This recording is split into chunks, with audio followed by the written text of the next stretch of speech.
Aujourd'hui à l'émission, les sœurs Mathieu Champagne. Jusqu'à maintenant, on a pas mal tout le temps eu nos carrières respectives. Fait que, ouais, le confinement avec tout ce qui s'est passé dans les derniers mois, ça nous a rapprochés sur un plan musical. Là. Ouais. bienvenue à Mission Country. Toujours dans le COVID.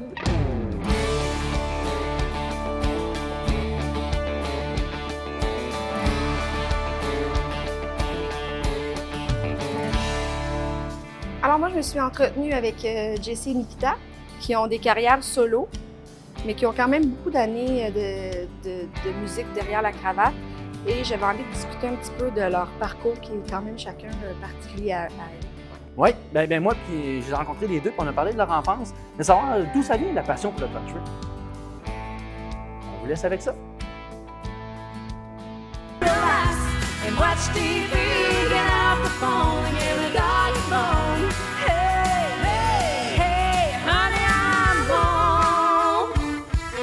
We're good, just like Jesse James. Yes, he really was. Bien, bonjour les filles, merci d'être avec nous malgré la situation. C'est un plaisir. Yes. Je suis avec les deux magnifiques sœurs Mathieu Champagne, et là, j'ai appris que vos parents étaient musiciens aussi. Est-ce qu'ils étaient dans le country? Oui, c'est dans le country francophone beaucoup. Papa, lui, avait une influence un petit peu plus américaine. Mais les deux ensemble, ça l'a fait une bonne carrière. Comme vous êtes nés directement dans la musique, est-ce que ça vous a influencé très jeune? On a suivi pendant quelques années, on a grandi dans l'autobus de tournée de nos parents. Dans le fond, on suivait sur les festivals un peu partout. Fait que c'est là qu'on a pogné un peu la piqûre. Hein? Ouais. Papa travaillait très fort pour booker le band puis les spectacles de maman à côté toutes les fins de semaine dans la période estivale. Puis il s'était procuré un tour bus qu'il avait fabriqué lui-même. Ouais. Puis on suivait. Puis là, la gardienne aussi, à l'occasion, venait avec nous autres. Fait que tous les week-ends, on était toujours là-dedans. C'était fou. Des beaux souvenirs. Ouais. Justement, quels sont vos plus beaux souvenirs de cette période? Moi, j'en ai un qui me vient tout de suite à l'esprit. C'est entre autres, je me rappelle, le festival à Saint-Pie-de-Bagotte. Papa, il avait toujours son stationnement désigné pour parquer l'autobus. Puis peu importe où ce qu'on était, il s'arrangeait toujours pour que quand on s'assoyait à la table de cuisson, on ait une vue sur la scène. Fait que ça nous permettait toujours de voir ce qui se passait aux premières loges finalement, mais en étant cachés dans l'autobus. Ouais, le soir pendant le dodo, là, je me réveillais, mettons, bon, où maman ou papa? On entendait le spectacle. Ok, ils sont là, c'est correct. Ouais. On a tout le temps baigné dans cet environnement-là. Fait que je pense que c'est ça. Comme Obélix, on est tombé dedans puis on est pogné avec ça à cette heure. Ça se guérit pas. Quand furent vos premiers pas sur la scène? Ouais, à 5 ans à peu près. Ouais, à peu près. Ma toute première performance, c'était au baptême de Nikita. Papa m'avait fait apprendre la chanson On the Road Again de Willie Nelson. Puis je chantais là avec mon micro là, puis je me dandinais comme ça là, puis mon anglais est un petit peu douteux, mais c'était avec tout mon cœur. Ça a été ma première fois officielle. C'était Degan, hein? On the Road Again. On a tout ça, Hey, on a peut-être ça à souvenir. On a à un quelque part. extrait? On va travailler là-dessus. On va fouiller dans les archives, voir. Peut-être qu'on a ça. Alors, j'imagine que c'est là que tu as pogné la piqûre. Ben oui puis non. Je te dirais que personnellement, moi, il y a eu une période dans mon préadolescence que ça m'intéressait plus ou moins, peut-être parce que j'étais trop dedans. Puis moi, mon déclencheur personnel, ça a été l'arrivée de Shania Twain avec son nouveau son accrocheur, puis ça révolutionnait le country, puis c'est venu me chercher tout de suite. Puis moi, à partir de ce moment-là, là, j'avais eu un intérêt là, pour dire oui, je veux chanter, oui, je veux faire de la scène avec maman. T'sais. Ça a été vraiment ça, moi, le déclic. Là. Parce que je me dirigeais plus vers, mettons, les arts de la scène, le théâtre et compagnie. Moi, c'était plus ça qui m'intéressait. Et pour toi, Nikita? Pour moi, je pense que c'est plus au fur et à mesure, à la longue, de voir maman, papa, Jessie, parce que là, ils ont eu une partie qui ils jouaient beaucoup en trio. Puis là, à force de voir ça, on dirait que là, je suivais, puis je fais, bon, ben, il manque juste moi, là! Fait que c'est ça que je pense qu'il a fait que j'ai embarqué tranquillement pas vite. T'as été mon modèle, je pense, ma soeur, bien plus que d'autres. Ah ouais? T'as été Bon, mon c'est premier mon modèle. Dieu, c'est les révélations! Ah, mais c'est sûr que notre environnement, ça nous influence beaucoup. Fait que, Ouais, merci. ben, tant mieux! Je te l'ai jamais dit, hein, mais, Non, mais- c'est grâce à toi. Toi, trop cœur! Écoute, je vais prendre la balle au bon parce que tantôt, tu disais que c'était un peu ton influence. Et là, dernièrement, sur Facebook, vous avez fait des lives ensemble. Est-ce que c'était la première fois que vous chantiez ensemble? De façon, ben, pas professionnelle, mais de façon, mettons, Publiquement, au plus grand public, là. Oui. Oui, je pense que c'est la première fois parce qu'on a, jusqu'à maintenant, on a pas mal tout le temps eu nos carrières respectives. Fait que, ouais, le confinement avec tout ce qui s'est passé dans les derniers mois, ça nous a, ça nous a rapprochés Ouais, sur d'une un plan certaine musical, là. Ouais. Ouais. On aimait ça, je pense. Hein. En Ouais. tout cas, pour moi, Ça là, désennuyait! Ça désennuyait, pis on disait aux gens, c'est du divertissement. Fait que, tu sais, on se Ouais. prenait pas au sérieux, puis tu sais, la technique, là, on en parlait plus tôt, que c'est un art, apprendre à gérer ça. Fait que, on s'est découvert des talents, puis je pense qu'à chaque live qu'on faisait, ben, on essayait d'améliorer la patente. Puis, toujours d'avancer, d'aller chercher quelque chose de nouveau, expérimenter des trucs. Là, on faisait ça pour tester bien plus que... Ouais. repousser les limites de De la l'Internet. technologie!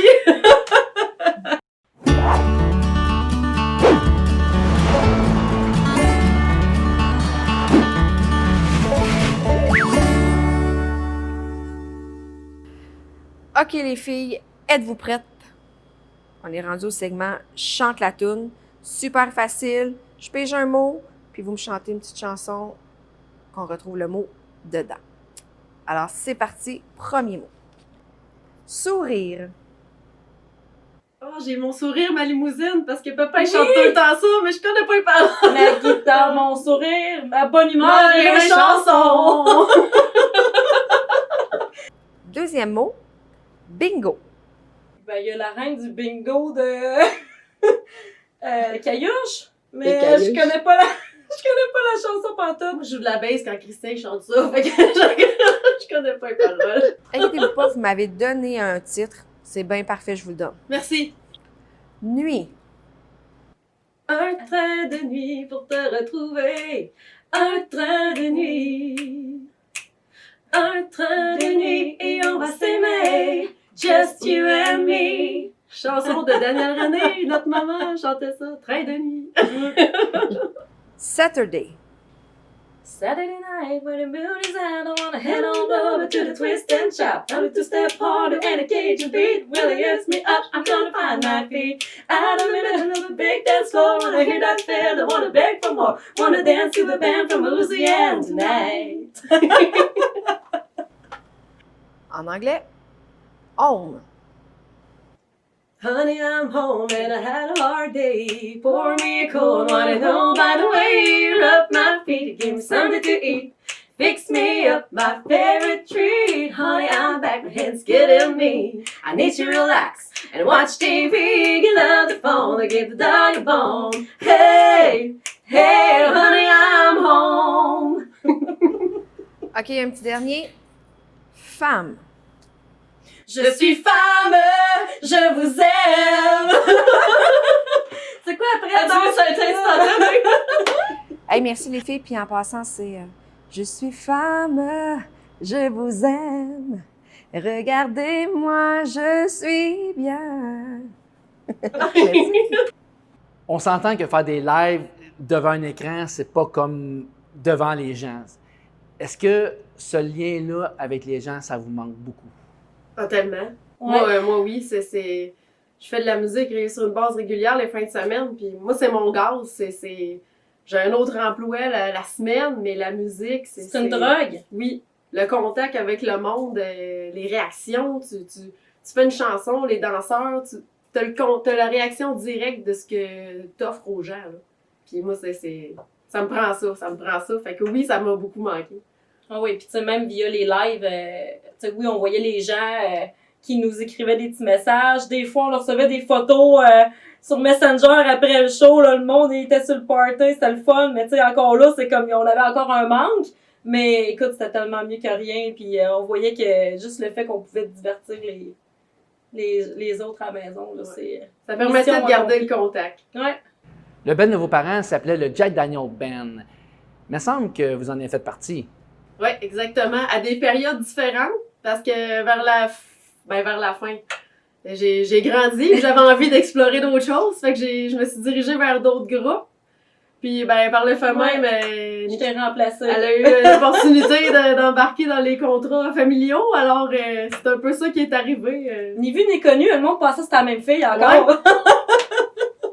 On avait quand même des traits ressemblants dans ce Comprends temps-là, pas. en plus, mais regarde, il me voyait presque du feu.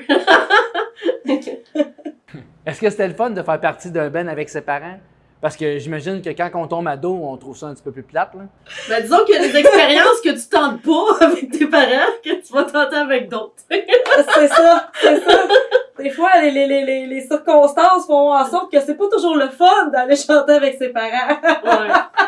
Non, c'est différent. Disons-le comme ça, c'est différent. T'as moins de contrôle de ce que tu veux faire, mais Mais d'un autre côté, ça a été t'as un bagage. un bagage, j'allais dire un billet gratuit vers la formation, vers le métier, parce que, tu sais, on embarque dans la van, on conduit, on se rend, on te ramène, tu sais, t'embarques puis tu suis, là. Fait que, Ça va vite. oui, ça nous a permis de voir c'était quoi la vraie vie de ça, que c'est pas toujours facile, que t'en fais des kilomètres, puis que des fois les salaires, c'est pas drôle, puis... Fait que pas facile la vie d'artiste, t'as connu ça de bonne heure, toi, hein? T'as compris Ouais, ça, hein? t'as vraiment beaucoup de beaux côtés à ce métier-là, mais d'un autre côté, les gens travaillent fort pour les quelques heures qui vont se produire sur scène. Là. Tellement. Fait que ça nous a vraiment mis dans le bain de bonheur. C'est bon que cette expérience-là vous ait pas fait peur du métier. Est-ce que vos parents vous ont beaucoup appuyé dans votre carrière solo? Oui, ben oui, tout à fait. Mais d'un autre côté, la seule réserve que j'ai retenue, c'est que puis on a encore plus une preuve de ça aujourd'hui avec ce qui se passe, c'était d'avoir un plan B. D'avoir un autre métier, être capable d'être versatile, d'avoir plusieurs cordes à son arc pour être capable de justement toujours travailler. Fait que c'est sûr que la musique a tout le temps eu dans mon cœur la plus grande place. Mais de mon côté, moi j'avais besoin d'une stabilité puis d'un salaire chaque semaine. Fait que j'ai opté pour un emploi plus régulier, appelons ça comme ça. Mais sinon, juste de poursuivre puis de faire de la musique puis de chanter, oui, les parents ont toujours poussé puis c'est une fierté pour eux autres de nous voir aller. Puis ils poussent encore. Ils poussent encore. Ils poussent encore. Ah ouais, que ça soit positif ou négatif, quand ils ont de quoi dire, ils le disent, mais c'est toujours constructif. Puis, tu sais, c'est le fun d'avoir un œil différent des fois. Là, Ouais. tu sais, ils disent après à faire, là. Fait que c'est bon de savoir Hein, ce qu'il y en papa? est. Hein, papa? Des fois, t'oses pas l'appeler pour lui demander son avis, tu veux pas le savoir. Non, c'est vrai. Faut pas que t'aies peur de la réponse, tu sais. Non, faut que tu sois prête à la réponse. Il y a tout le temps place à l'amélioration, c'est sûr. Ouais, c'est ça. C'est avec des critiques constructives que t'avances davantage. Fait que... On tire à la fin pour ma partie, mais j'aurais une dernière petite question pour vous deux. Respectivement, quelle est la plus grande qualité de l'une et de l'autre en tant que chanteuse? Jessie, là, c'est une passionnée. Oh, Ouais. Je trouve que ça résume bien. merci. Ouais. Ah! Moi, je dirais que j'ai juste le mot anglais, c'est never give up. Tu fonces, peu importe, tu vas au bout de ton idée, tu vas au bout, Aïe, aïe, ouais. persévérante, fonceuse, déterminée. Je pense que c'est un des qualificatifs qui lui vaudrait bien. C'est vrai. Là, pas là! Hey, merci beaucoup les filles. Je vous laisse avec Julie maintenant. Bye.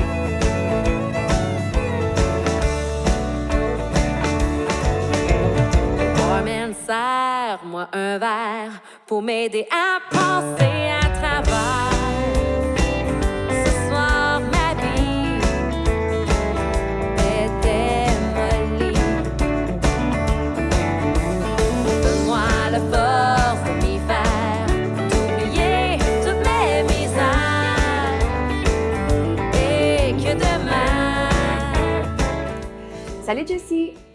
Écoute, tu disais tantôt à Steve que tu avais beaucoup aimé chanter avec tes parents, mais il y a eu un moment donné dans ta vie où est-ce que tu as eu envie comme de faire tes propres choses, de chanter en solo, d'aller voir ailleurs un peu.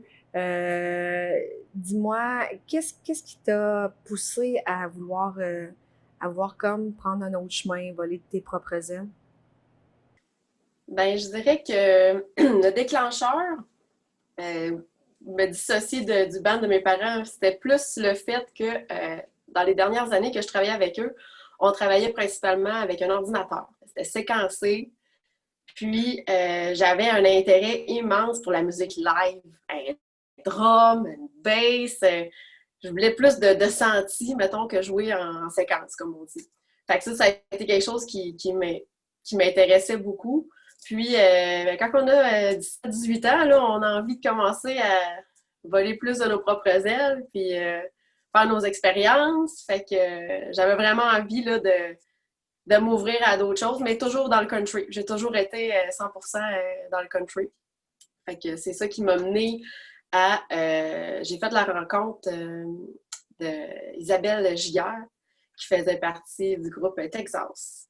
Elle était venue me voir chanter dans un club avec mes parents, puis elle m'a dit « Ah, on recherche une chanteuse pour un band, puis ça te tente de t'embarquer avec nous autres? » Puis j'étais le bébé du groupe, puis c'est ça, j'ai commencé avec eux autres, puis ça a été mes premières expériences après avoir fait de la musique avec mes parents. J'ai été avec eux quelques années, peut-être 3 ans. Puis ensuite de ça, j'ai fait une certaine pause pendant quelques années. Puis en 2005, j'ai commencé à jouer sur une base régulière avec Christian Lemieux Dark Whiskey. Puis j'ai fait d'autres rencontres avec des musiciens, des collaborations. Ma soeur avait eu un band aussi, hommage à Carrie Underwood. J'ai fait des vocales dans ce groupe-là aussi. Duo Cherokee et Jessie, mes amis Lily et Joël. On a travaillé en trio aussi pendant plusieurs années. Je pense qu'on a commencé à travailler ensemble en 2010. Fait qu'un gros 10 ans déjà aussi. Fait que c'est ça, mais c'est la musique live qui m'intéressait beaucoup au départ. Puis après ça, c'était surtout de créer des contacts avec du nouveau monde. Parce que j'ai été beaucoup dans ma famille. Puis j'avais envie de voir d'autres choses. Fait que, pas que j'aime pas mes parents, mais on grandit. Puis moi, comme ma mère m'a dit, t'as pas fait de crise d'adolescence. Fait que j'avais envie là, de vivre des choses. Donc, ton déclencheur, j'ai bien compris, c'est le fait, là, toi, d'être en live. T'aimes ça comme de la vraie musique qui se passe, pas nécessairement des trucs sur l'ordinateur. Maintenant, sachant que avec Dark Whiskey, le band avec qui tu joues maintenant, qui offre plusieurs versions en fait de Dark Whiskey, duo, solo ou full band.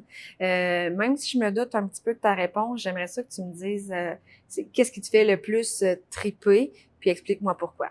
Ah, mais c'est le live. C'est le live parce qu'avec les vrais musiciens, la musique en band, avec des vrais musiciens, ben, particulièrement avec les gens avec qui je travaille, on a une certaine complicité qui fait que des fois, juste un seul regard, on va se comprendre, puis les chansons peuvent prendre un tournant inattendu, puis ça va fonctionner quand même. C'est comme, il y a une magie qui opère quand tu travailles avec les mêmes personnes. Puis je pense que c'est ça qui fait que ça me fait autant triper, parce qu'on sait jamais comment ça va finir. Ça fonctionne. Depuis plusieurs années, on le voit jouer avec plusieurs musiciens, Dark Whiskey, en band, bon, t'as fait quelques corpos et tout. Mais là, on se demande, et je pense qu'on attend avec impatience, est-ce que un jour, on va pouvoir avoir l'occasion d'entendre Jessie Champagne solo? Ben écoute, la porte n'est pas fermée, c'est sûr que non. Ça peut être un rêve là, qui est dans la petite boîte ici, là, puis qui est pas loin, qui s'en vient de plus en plus accessible, puis que j'ai envie de mettre du temps là-dessus. Mais peut-être pas dans l'immédiat, mais oui, c'est quelque chose qui me plairait. Puis un défi personnel, ça serait vraiment d'écrire mes chansons. Justement pour sortir de ma zone, puis me dépasser, parce que l'écriture, pour moi, c'est vraiment pas naturel. Moi, j'aime beaucoup interpréter, j'aime donner vie à une histoire. Fait que être capable d'offrir quelque chose qui serait de mon cru, ça serait vraiment un objectif futur. OK, puis là, on va se le dire, là, si tu traînes trop à sortir ton album, je pense que Nikita qui est derrière toi qui va essayer de te botter les fesses un peu pour que ça y aille plus vite. Et le message était clair que t'es là pour me pousser. Merci beaucoup, Jessie.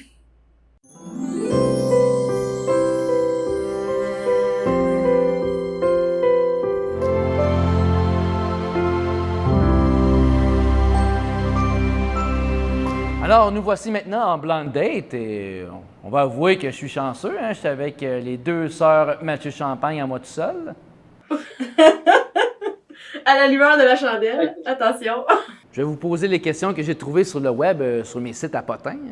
Vous allez voir, là, c'est des questions très, très intenses. Donc, la première question, qu'est-ce qui vous plaît le plus chez un homme? Oh! Son côté entreprenant. Le côté mâle, là. OK, on a une réponse. Entrepreneur mort, c'est parfait ça. Quel est le plus grand défaut que vous ne pouvez pas accepter chez votre partenaire? Quelqu'un qui n'a rien à dire. C'est plate. Ou quelqu'un qui dit de la bullshit. Tu vois, on n'a pas le même genre de réponse, hein? Moi, c'est pas pantoute, puis elle, c'est trop. Moi, je vais pas avec le dos de la cuillère, c'est comme... Si vous pourriez avoir un conseil d'une personne morte ou vivante, ce serait qui et ce serait quoi le conseil? Oh boy. Mamie Blanche. Je sais pas pourquoi, là, mais elle a tellement passé à travers plein de... Mamie Blanche, qui a 104 ans, travailler, ça fait pas mourir. Ouais. Sage parole de notre mamie Champagne. Parlons plus de vous. Dans quel domaine êtes-vous le plus nul? La cuisine. Je Ça, suis c'est vraiment poche. Un peu, ouais. Mais c'est pareil pour Merci. moi. Mais c'est pareil pour moi. Hey, Jello, je suis vraiment sur la coche pour faire du Jello. Ah oui. Je le rate pas. Que je dois faire une confidence. Moi aussi, j'ai déjà travaillé dans un restaurant, puis il a fallu que je fasse une bâche de Jello, puis je l'ai raté. OK, ça me console un peu. Ça va bien, ça va bien. Si vous saviez que vous mourriez demain, avec quelle personne, à part moi bien sûr, voudriez-vous être? Keith Urban! Passer une journée avec Keith! Ah oui. Hein? Définitivement. Oui, merci pour la réponse. Mais écoute, je l'appelle à l'instant pour qu'il vienne nous rejoindre. Tu diras qu'elle porte Nicole, on t'en laissera en passant. Je pense qu'on a un deal! On a un deal! Salut, Nikita. Salut Julie! On rentre tout de suite dans le vif du sujet. On sait maintenant que tu as chanté avec quelques années avec tes parents. Et là, même si la musique a toujours fait partie de ta vie, tu as quand même eu un parcours particulier parce que tu as dû la tasser un certain temps. J'aimerais ça que tu nous parles un petit peu de ton parcours de vie. C'est sûr que dans la musique, j'ai commencé à l'école. Après ça, j'ai remplacé Jessie dans le groupe familial pendant 2-3 ans. Suite à ça, le band a comme arrêté. Donc là, je me suis cherchée un petit peu comme toute adolescente après l'école. J'ai déménagé en Alberta, à Calgary, pendant environ 3 ans. Fait que ça l'a permis d'améliorer un petit peu mon côté anglophone. Suite à ça, je suis revenue au Québec. J'ai rencontré Sylvain, puis là, on a eu les enfants. Donc là, ça a été un peu... comment je pourrais dire ça? J'ai sauté le bout de Palooza. Je suis revenue au Québec, on coupé. C'est ça. Après ça, je suis revenue au Québec. Dans le déménagement, là, j'ai fait la rencontre du groupe Appaloosa qui cherchait une chanteuse pour remplacer. Donc là, j'ai fait un petit bout de chemin là. Ensuite de ça, j'ai eu les enfants et j'ai recommencé en 2018 à peu près à faire encore des remplacements si c'était là dans des corpos, des festivals. Puis on dirait que c'est là la piqûre a repris. Puis là, j'ai dit, je fonce, je veux chanter davantage. Et là, rien de moins que de dire, moi, j'arrive avec mon album, pas de niaisage. Dis-moi, pourquoi arriver tout de suite avec ton propre matériel? Parce que, tu sais, on va se le dire, là, souvent dans les festivals, c'est un peu hors norme d'arriver et de dire, moi, je fais mes propres affaires. Souvent, les artistes vont arriver avec un album de reprises, de chansons bien connues. Mais toi, j'imagine que t'aimes pas faire les choses comme les autres parce que t'es arrivé là, right now, un album en arrivant, tes propres chansons. Explique-moi tout ça. Ben, ceux qui me connaissent savent que je fais jamais les choses comme les autres. Puis, je sais pas, on dirait, j'ai l'impression des fois de sauter les étapes. Je cours là-dedans un peu. Tout d'abord, j'ai commencé à écrire des chansons à l'âge de 15-16 ans, à peu près. Fait que là, en faisant du ménage chez moi, j'ai retrouvé une pile de plein de textes, de plein de trucs. Je suis comme, hey, il y a du potentiel là-dedans, je pourrais faire un peu de ménage puis essayer de raconter quelque chose d'intéressant. T'sais. Puis l'hiver passé, j'ai travaillé gros là-dessus. Je disais, j'ai assez de stock pour faire un petit EP qui finalement s'est transformé en un petit peu plus que ça. Mais bon, fait que là, j'ai dit, bon, on essaye ça, voir. J'ai embarqué les 2 pieds là-dedans sans trop savoir dans quoi je m'embarquais. Puis j'ai plongé, puis c'était peurant, un petit peu. Et là, ça va bien pour toi parce que là, l'album est sorti. Tu as même décidé, en fait, de faire un premier vidéoclip avec ton premier single. C'est peu commun pour le moment au Québec, les vidéoclips, mais toi, tu as décidé de te lancer. Et il y a déjà, après vraiment pas beaucoup de temps, plus de 3000 vues sur ce vidéoclip. Bravo! Dis-moi, ça bouillonne dans ta tête, toi? Ça arrête jamais? Je sais pas. Explique-moi qu'est-ce qui se passe parce que toi, tu arrives fort, là. Bang! Ouais, ben, comment je pourrais dire ça? Le projet de l'album au complet, au total, ça a été que des rebondissements. Pour faire une histoire courte, Barman, ça a moins un verre, n'était même pas supposé être sur l'album au départ. Puis là, à un moment donné, OK, on monte la toune, go, go, go, ça va vite. Puis moi, ça arrive souvent, j'ai des idées des fois le matin en me berçant, en prenant mon café. Puis un matin, j'ai fait « Hey, je pourrais faire un vidéoclip là-dessus. » Fait que là, j'ai dit, bon, ben, go, qu'est-ce que ça prend? Puis, on l'a fait ça nous autres mêmes. C'est moi qui ai fait le montage vidéo. Ça a été une école à apprendre ça, mais j'ai vraiment aimé ça. Puis, je me découvre des talents cachés. Fait que là, on a sorti le vidéoclip presque en même temps que la chanson, là, début août. Puis là, l'album sort en octobre. Donc là, ça va vite, ça va vite. Nikita, pour le moment, la situation dans laquelle on se retrouve partout au Québec et dans le monde nous permet pas de faire d'événements en présentiel là, dans les salles de spectacle. Alors, est-ce que tu prévois quand même un petit quelque chose pour nous présenter ton album, un spectacle Facebook Live ou un live session, quelque chose, ou si tu préfères vraiment attendre la reprise d'une vie plus normale, ou est-ce que les salles de spectacle vont pouvoir accueillir du public? C'est sûr que dans le meilleur des mondes, faire un vrai lancement d'album avec du vrai monde dans une salle, avec des vrais musiciens, c'est ce que je veux. Sinon, c'est sûr que l'alternative de le faire peut-être live sur Facebook ou peu importe sur une plateforme, j'y mijote, j'y pense, mais c'est sûr que c'est pas quelque chose que je veux faire toute seule avec des trams, mettons. On va voir l'évolution de comment ça se présente là, au cours des prochains mois. Là. J'imagine qu'on va peut-être être capable de faire quelque chose à un moment donné. À suivre. Hey, merci beaucoup, Nikita, et je te souhaite vraiment longue vie encore. Beaucoup d'albums, beaucoup d'années, puis du fun bien en masse. Merci, Julie.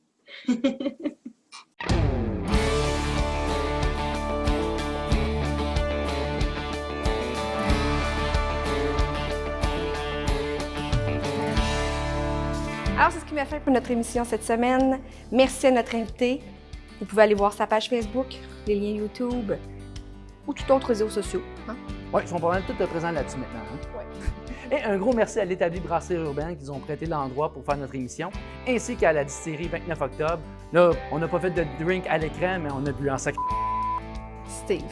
Franchement. Ah, ouais, on mettra un beat. Hey, n'oubliez pas d'aller voir notre page YouTube et notre page Facebook. Allez liker, ça va nous aider. Bye!